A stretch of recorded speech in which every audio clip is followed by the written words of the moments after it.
नमस्कार।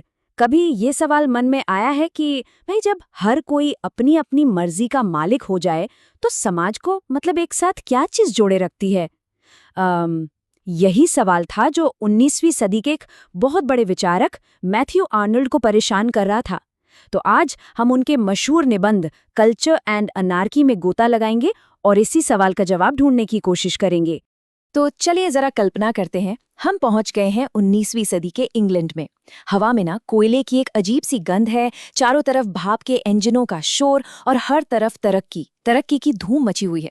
लेकिन इस सारी चमक दमक के पीछे मैथ्यू आर्नल्ड को कुछ और ही दिख रहा था। उन्हें दिख रहा था एक गहरा संकट, एक तरह की सामाजिक और बौद्धिक उथल-पुथल।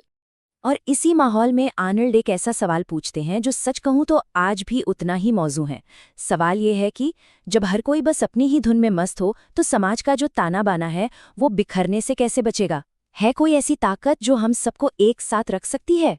तो आर्नल्ड के मुताबिक समाज की आत्मा के लिए एक लड़ाई चल रही थी और इस लड़ाई में दो बड़े खिलाड़ी थे। एक तरफ थी कल्चर यानी संस्कृति और दूसरी तरफ थी अनार्की यानी अराजकता। अच्छा, इसको ना यूं समझिए कि कल्चर एक शांत स्थिर रोशनी जैसी है जो हमें रास्ता दिखाती है, और अनार्की वो एक बेलगाम आग है जो सब कुछ जलाकर राख कर सकती है। तो एक तरफ है मिठास और रोशनी और दूसरी तरफ है आग और ताकत। एक है जो हमारे अंदर के सर्वश्रेष्ठ को जगाती है और दूसरी वो जो हमारे साधारण यानी रोजमर्रा के स्वार्थ को हवा देती है। तो फिर सवाल उठता है कि आर्नल्ड के लिए ये कल्चर आखिर था क्या? क्या इसका मतलब बस बड़ी बड़ी आर्ट गैलरी में घूमना या ओपरा सुनना था? नहीं, बिल्कुल भी नहीं।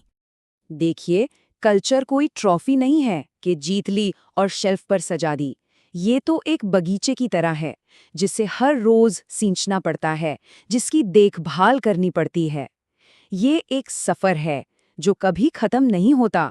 ये लगातार खुद को बेहतर और बेहतर बनाने की एक कोशिश है। और यहीं पर उनका वो मशहूर फ्रेज आता है, मिठास और रोशनी। ये इसी सोच की जड़ है। मिठास का मतलब है सौंदर्य, हमारे अंदर की कला को समझने की क्षमता, और रोशनी का मतलब है बुद्धि, तर्क, यानी चीज़ों को ठीक वैसे देखने की कोशिश करना जैसी वो असल में है, बिना किसी भेदभाव या पहले से बनी राय के। लेकिन एक मिनट, क्या ये सब सिर्फ अपने लिए है? Personal growth? जी नहीं। आर्नल्ड का मानना था कि हम अकेले में बेहतर बन ही नहीं सकते। सोचिए, जब एक दिया जलता है तो क्या वो सिर्फ अपने नीचे रोशनी करता है? नहीं ना, वो पूरे कमरे को रोशन कर देता है। बिल्कुल वैसे ही जब हम खुद को बेहतर बनाते हैं तो हम असल में पूरे समाज को ऊपर उठाते हैं। तो ये जो सामाजिक नाटक चल रहा था, इसके मुख्य किरदार कौन थे? आर्नल्ड ने उस वक्त के इंग्लैंड को मोटे तौर पर 3 हिस्सों में या कह ले 3 वर्गों में बांटा था। सबसे पहले आते हैं बारबेरियंस यानी एरिस्टोक्रेसी या ऊंचा तबका। ये लोग आज़ाद ख्याल थे, तौर तरीकों वाले थे और अपनी व्यक्तिगत आज़ादी को सबसे ज़्यादा अहमियत देते थे।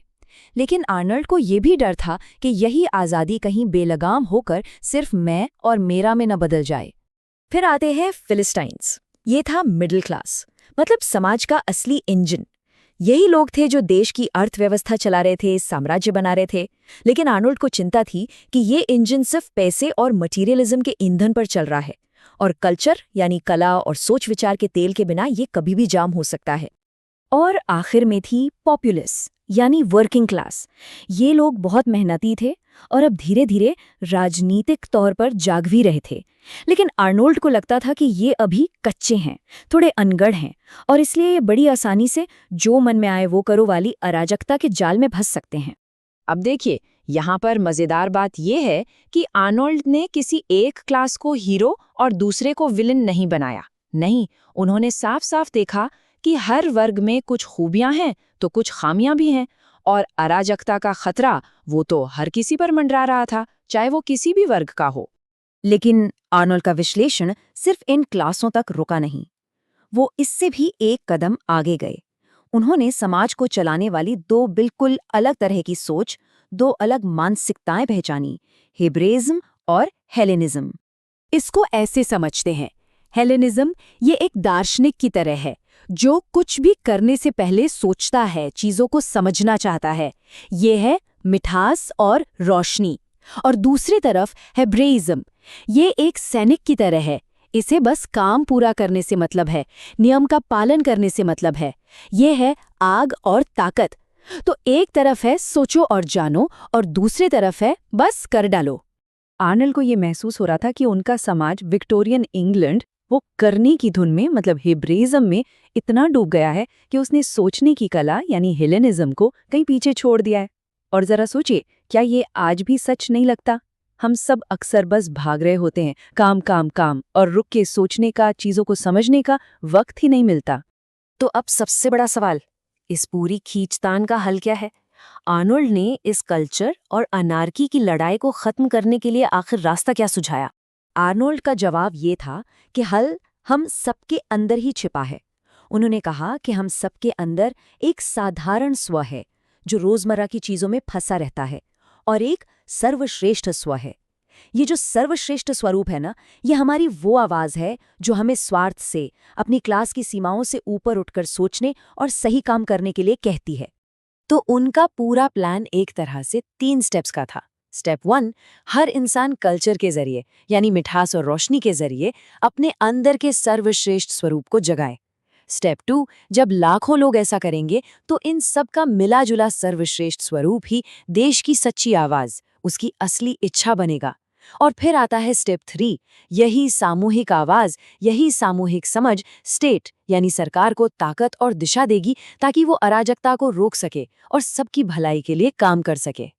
तो आखिर में ये सवाल हमारे सामने खड़ा होता है, आर्नल्ड की दुनिया में सबसे बड़ा खतरा अनार्की यानी बेलगाम व्यक्तिवाद था, लेकिन हमारी आज की दुनिया में सबसे बड़ा खतरा क्या है?